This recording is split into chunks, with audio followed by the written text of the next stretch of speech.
guys, welcome to Career Media once again. My name is Gulshan Jha. Friends, 26 सितंबर 2020 के दिन NTA के तरफ से आंसर की रिलीज कर दी गई।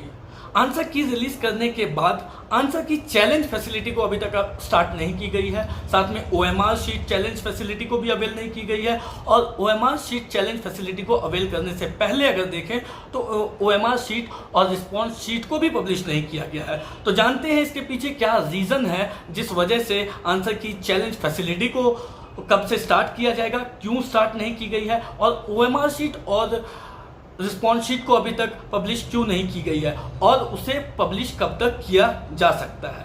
चलिए स्टार्ट करते हैं वीडियो को। सबसे पहले कुछ हिस्ट्री की बात कर लेते हैं। पुराने बीते वर्षों की बात करें, 2019, 2018 की बात करें तो एग्जामिनेशन डेट के बाद एनटीए अपने पास 20 से 22 दिन का टाइम रखती थी, समय लेती थी आंसर की और ओएमआर शीट पब्लिश करने के लिए।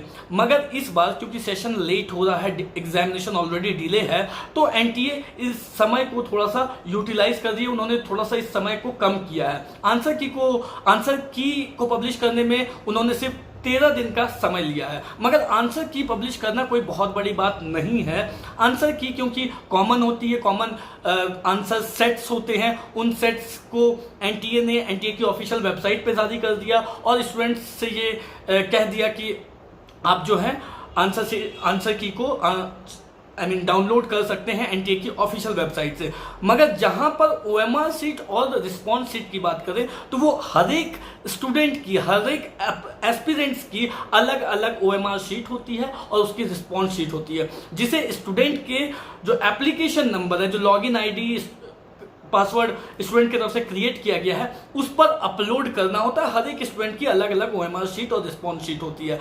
उसे अपलोड करने में एनटीए को कहीं ना कहीं थोड़ा समय चाहिए। वो इतने शॉर्ट इंटरवल पे ओएमआर शीट हर एक स्टूडेंट के लॉगिन आईडी पासवर्ड पे अपलोड नहीं कर सकती है। तो ये जो कम समय लिया गया है आंसर की को रिलीज करने के लिए, ये नॉर्मल सी बात है, ये कम समय में अपलोड किया जा सकता है। मगर हर एक स्टूडेंट के जैसे 16 लाख, अप्रोक्सीमेटली 16 लाख एस्पिरेंट्स थे, तो उनके सभी के आंसर की अपलोड करने के लिए एनटीए को थोड़ा सा टाइम चाहिए और इसी वजह से आंसर की रिलीज होने के टाइम इस बार ओएमआर शीट और रिस्पॉन्स शीट को रिलीज नहीं किया गया, पब्लिश नहीं किया गया। मोस्ट प्रोबेबली 2 दिन का समय लग सकता है और जब ओएमआर शीट और रिस्पॉन्स शीट को हर एक स्टूडेंट के लॉगिन आईडी पासवर्ड पे अपलोड कर दिया जाएगा। मोस्ट प्रोबेबली 2 दिन से ज़्यादा समय नहीं लेना चाहिए।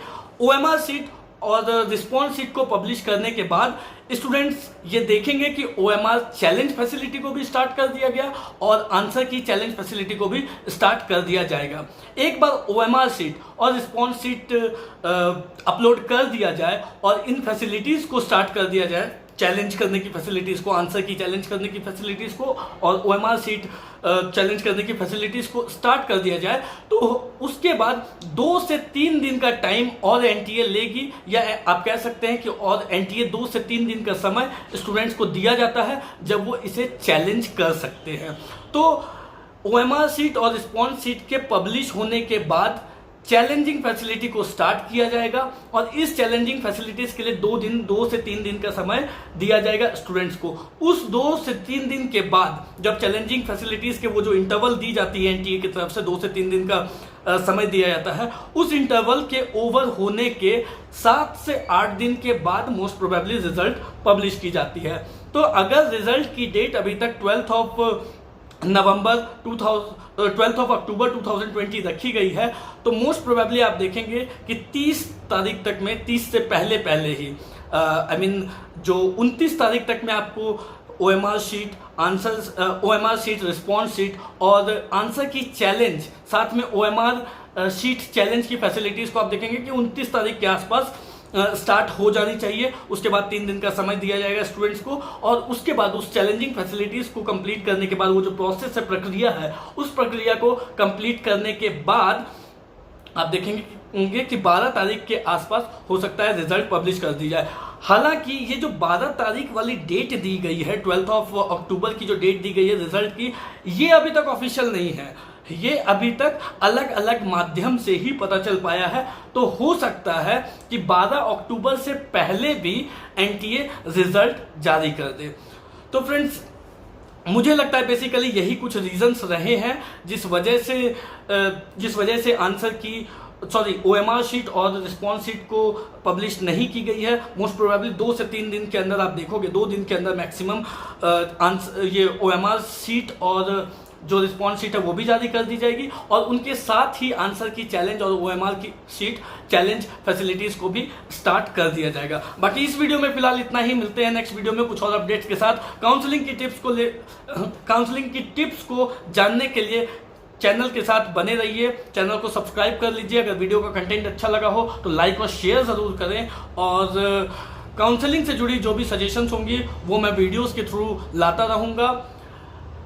डिस्क्रिप्शन बॉक्स में टेलीग्राम ग्रुप का भी लिंक दिया गया है।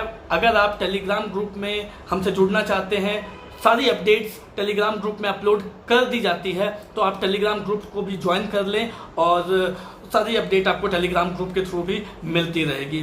काउंसलिंग से जुड़ी कोई भी अगर आपको स्ट्रैटेजी बनानी हो कि आपको अपने रैंकिंग पे, आपको आपके मार्क्स पे क्या आपकी रैंकिंग बन सकती है और उस रैंकिंग पे आपको किस तरीके से काउंसलिंग को अप्रोच करना चाहिए, क्योंकि काउंसलिंग भी एक इवेंट है, एक प्लानिंग के तहत होनी चाहिए। जब आप प्लानिंग करते हैं काउंसलिंग को लेकर के और उसके तहत आप चलते हैं तो डेफिनेटली आपके लिए काफ़ी अच्छा रहता है, क्योंकि ये काउंसलिंग ही डिसाइड करेगी, इस काउंसलिंग में जो सीट आप लेते हैं वो आपको वही डिसाइड करेगी कि पीजी जब आप आगे आने वाले टाइम में अपने एमबीबीएस की कोर्स खत्म करने के बाद जब आप पीजी करेंगे तो उसमें आपको कितना एडवांटेज मिल सकता है। तो अगर आपको उनसे जुड़ी एडवाइस भी चाहिए या फिर आपको आपकी जो ये है प्लानिंग है, उस प्लानिंग में हमारी मदद चाहिए, तो आप दिए गए नंबर पे कॉल कर सकते हैं और हमारी पेड सर्विसेज भी ले सकते हैं। Thank you so much.